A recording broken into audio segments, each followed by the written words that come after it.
કેમ છો તમે બધા? હું ચાંદની અભ્યુદય ચેનલમાં તમારા બધાનું હાર્દિક સ્વાગત કરું છું.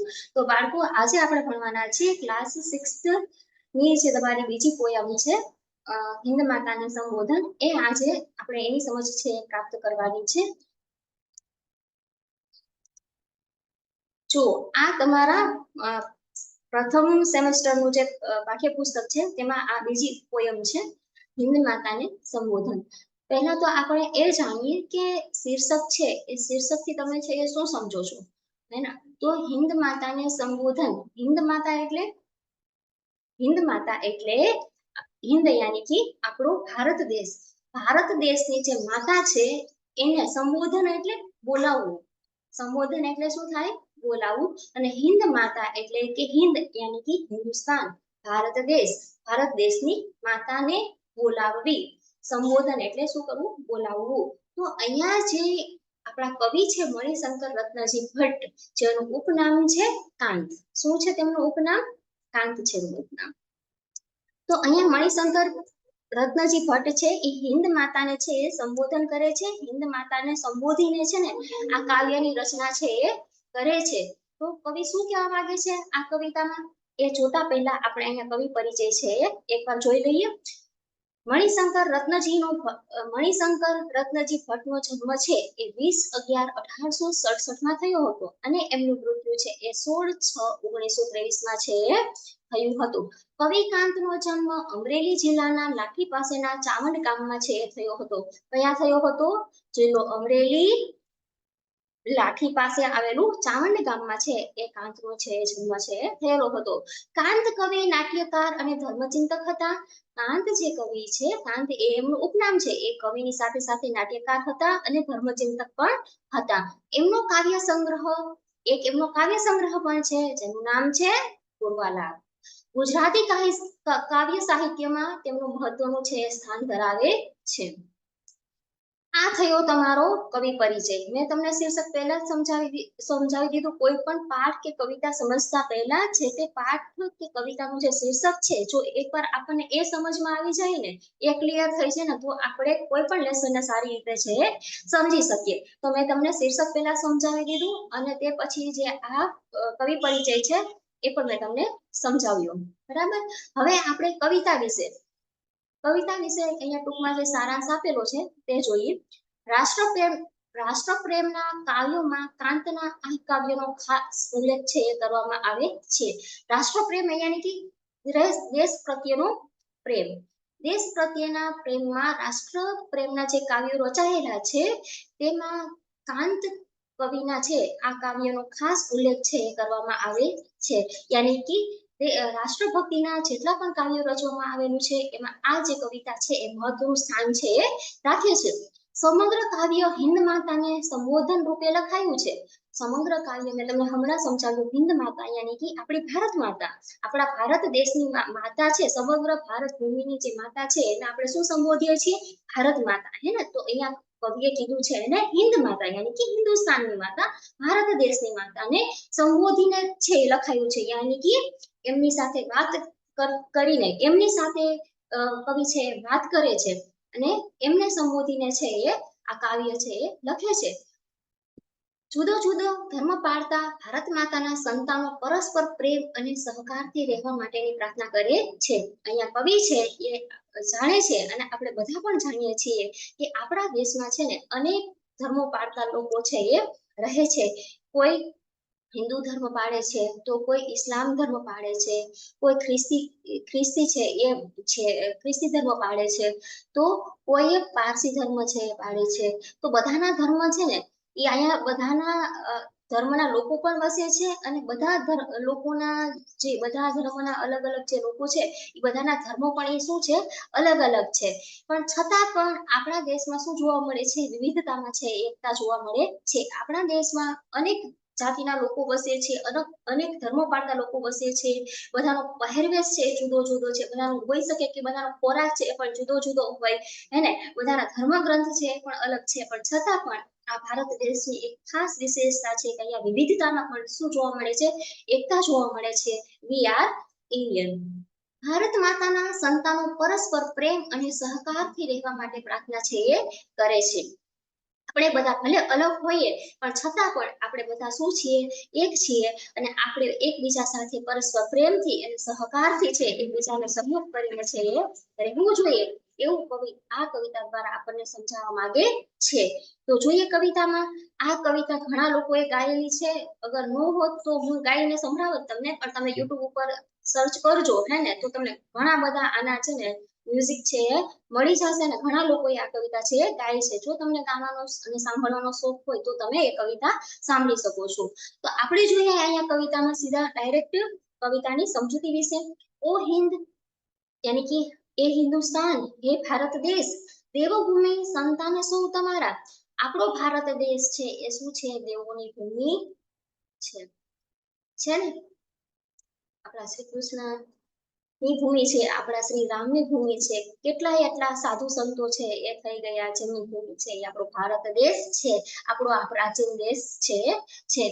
અમે સૌ શું છીએ, તમારા સંતાનો છે. હે હિન્દુસ્તાન, હે ભારત દેશ, હે દેવોની ભૂમિ, હે સંત સાધુઓની ભૂમિ, હે અમે બધા શું છીએ, તમારા સંતાનો છીએ. જુઓ તમે આ પિક્ચરમાં જોઈ લો, અને અનેક ધર્મ પાળતા લોકો છે ને, અહીંયા વિવિધ ધર્મના લોકો છે, અને બધા આપણે હિન્દ માતાને એટલે કે ભારત માતાને શું કરે છે, પ્રણામ કરે છે.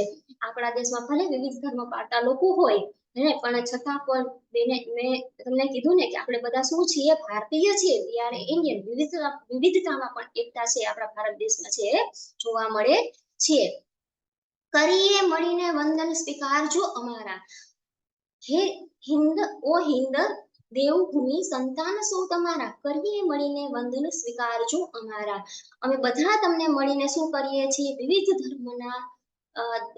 ધર્મના લોકો છીએ અમે બધા, હે અમે બધા, મારા બધાના ધર્મ છે એ અલગ છે, મારા બધાના પહેરવેશ છે એ અલગ છે, એને અમારા બધાના ભગવાન છે એ પણ અલગ છે, પણ છતાં અમે શું કરીએ છીએ, અમે બધા એક છીએ, અને મળીને તમને છે વંદન એટલે કે પ્રણામ છે એ કરીએ છીએ. અમારા બધાના પ્રણામ છે, વંદન છે, તમે શું કરજો, સ્વીકારજો. હિન્દુ અને મુસલમાન, વિશ્વાસી, પારસી અને જૈન. એને કવિ કહે છે અહીંયા કોઈ હિન્દુ છે, કોઈ મુસલમાન છે, વિશ્વાસી એટલે કે ક્રિશ્ચન લોકો હોય ને તે, તો કોઈ પારસી છે, તો કોઈ શું છે, જૈન યાની કે જૈન. અમે બધા અલગ અલગ ધર્મ પાળતા લોકો છીએ, અને અમે તમને હે હિન્દ માતા, હે ભારત માતા તમને વંદન કરીએ છીએ. તો અમારા પ્રણામને છે સ્વીકાર કરજો. દેવી સમાન રીતે સંતાન સૌ તમારા. તમે અમારા માટે શું છો, હે દેવી છો, માતા છો, અને અમે તમારા માટે શું છીએ, તમારા સંતાન છીએ. પોષો તમે સૌને શુભ ખાન પાન બક્ષી. અહીંયા આપણે બધા છે એ શું કરીએ છીએ, હિન્દ માતાને પ્રાર્થના કરીએ છીએ, વિનંતી કરીએ છીએ. પોષો એટલે કે અમારું પાલન પોષણ કરો, એને આપણે બધા ભલે પૈસા દઈને ઘઉં લઈ આવતા હોય, બાજરો લઈ આવતા હોય, હે ને, પણ એ બાજરો ઘઉં છે પાકે છે ક્યાં, શાકભાજી છે, ફ્રૂટ છે, એ બધું પાકે છે ક્યાં, આ ભારત ભૂમિની ધરતી ઉપર જ પાકે છે ને, હે ને. ભલે આપણે પૈસા દઈને ખરીદતા હોય, તો આ ધરતી છે એ આપણને શું કરે છે, આપણા ભારત દેશની જે ભૂમિ છે એ આપણા બધાનું પાલન પોષણ કરે છે. એટલે કહે છે, આપણે બધા કહીએ છીએ કે પોષો તમે સૌને, હે હિન્દ માતા, હે ભારત માતા, તમે અમારા સૌનું શું કરો, પાલન પોષણ છે કરો. શુભ ખાન પાન બક્ષી. શુભ યાની કે સારું, ખાન પાન એટલે કે ખાવા પીવાનું, બક્ષી એટલે કે આપીને, તમે અમને છે સારું ખાવા પીવાનું આપી, અને અમારા સૌનું છે તમારે ભારત દેશના સંતાનોનું, ભારત દેશના નાગરિકોનું તમે શું કરો, પાલન પોષણ છે એ કરો. સેવા કરે બને તે સંતાન સૌ તમારા. હે ને, આપણે ભારત દેશના વાસીઓ છીએ, ભારતવાસી છીએ, ભારતીય છીએ, તો આપણું પણ ફરજ છે કે આપણે ભારત દેશની શું કરવી જોઈએ, સેવા કરવી જોઈએ. જ્યારે જ્યારે પણ દેશને આપણી જરૂરત હોય, દેશમાં વસતા નાગરિકોને આપણી જરૂરત હોય, ત્યારે આપણે એમની સેવા માટે હંમેશા શું રહેવું જોઈએ, તૈયાર રહેવું જોઈએ. એટલે જે દેશની સેવા કરવા માટે હંમેશા આગળ રહે છે, દેશની સેવા કરે છે, દેશને કામમાં આવે છે, એ બધા શું છે, તમારા સંતાનો છીએ. કોના સંતાનો, તો કે ભારત માતાના સંતાનો છે. રોગી અને નિરોગી, નિર્ધન અને તવંગર. રોગી એટલે જે બીમાર છે, નિરોગી એટલે જે સ્વસ્થ છે તે, નિર્ધન યાની કે જેની પાસે કોઈ પૈસા એટલા બધા છે નહીં, ગરીબ જે લોકો હોય તે નિર્ધન. તવંગર એટલે અમીર, ખૂબ પૈસાદાર. જ્ઞાની અને નિરક્ષર, સોરી હા, જ્ઞાની અને નિરક્ષર સંતાન સૌ તમારા. જે લોકો જેની પાસે જ્ઞાન છે અને એવા લોકો જે નિરક્ષર છે, જે અનપઢ છે, જેમને શિક્ષા છે પ્રાપ્ત કરેલી નથી, તેવા લોકો સંતાન સૌ તમારા. ભારત દેશમાં વિવિધ પ્રકારના લોકો છે, વસે છે. શું અહીંયા બધા લોકો સ્વસ્થ છે? નહીં. એને તો ઘણા લોકો છે એ રોગી છે, નિરોગી છે. કોઈની પાસે પૈસા છે તો કોઈની પાસે પૈસા નથી, કોઈ ગરીબ છે, કોઈ અમીર છે, કોઈ જ્ઞાની વિદ્વાન છે તો કોઈ નિરક્ષર છે, અનપઢ છે, હે જેમને શિક્ષા પ્રાપ્ત નથી કરેલી. આ બધા કોના સંતાનો છે? આપણી ભારત માતાના સંતાનો છીએ. વાલ્મીકી, વ્યાસ, નાનક, મીરા, કબીર, તુલસી. જો આ બધા વિદ્વાનોના નામ છે ને, એવા વિદ્વાનો આ બધા છે. કવિ છે, કવિયત્રી છે, સંતો છે, ઋષિ મુનિ છે, હે ને. તો આ બધા છે ને ક્યાં થઈ ગયા છે? આપણા ભારત દેશમાં છે થઈ ગયા છે. એમાં સૌથી પહેલું નામ છે એ વાલ્મીકી ઋષિનું છે, જેને તમે ઓળખો છો ને. રામાયણની જે રચના કરેલી છે એ કોને કરેલી છે? વાલ્મીકી ઋષિ. અને જે વ્યાસજી છે, હેને, જેમને શેની રચના કરેલી છે? મહાભારતની. નાનકને ગુરુ નાનકનું નામ પણ તમે સાંભળેલું છે. આપણી મીરાબાઈનું નામ કૃષ્ણ ભક્તિ માટે છે, ખૂબ જ જાણીતું છે. કબીર એક નિર્ગુણ સંત ધારાના છે, શું થઈ ગયા છે? સંત છે. તુલસીદાસ જે રામ ભક્તિ માટે છે, જાણીતા છે. પછી અકબરનું નામ પણ આપણે સાંભળેલું છે. શિવાજી છે એ પણ શૌર્ય માટે, બહાદુરી માટે છે એ જાણીતા છે.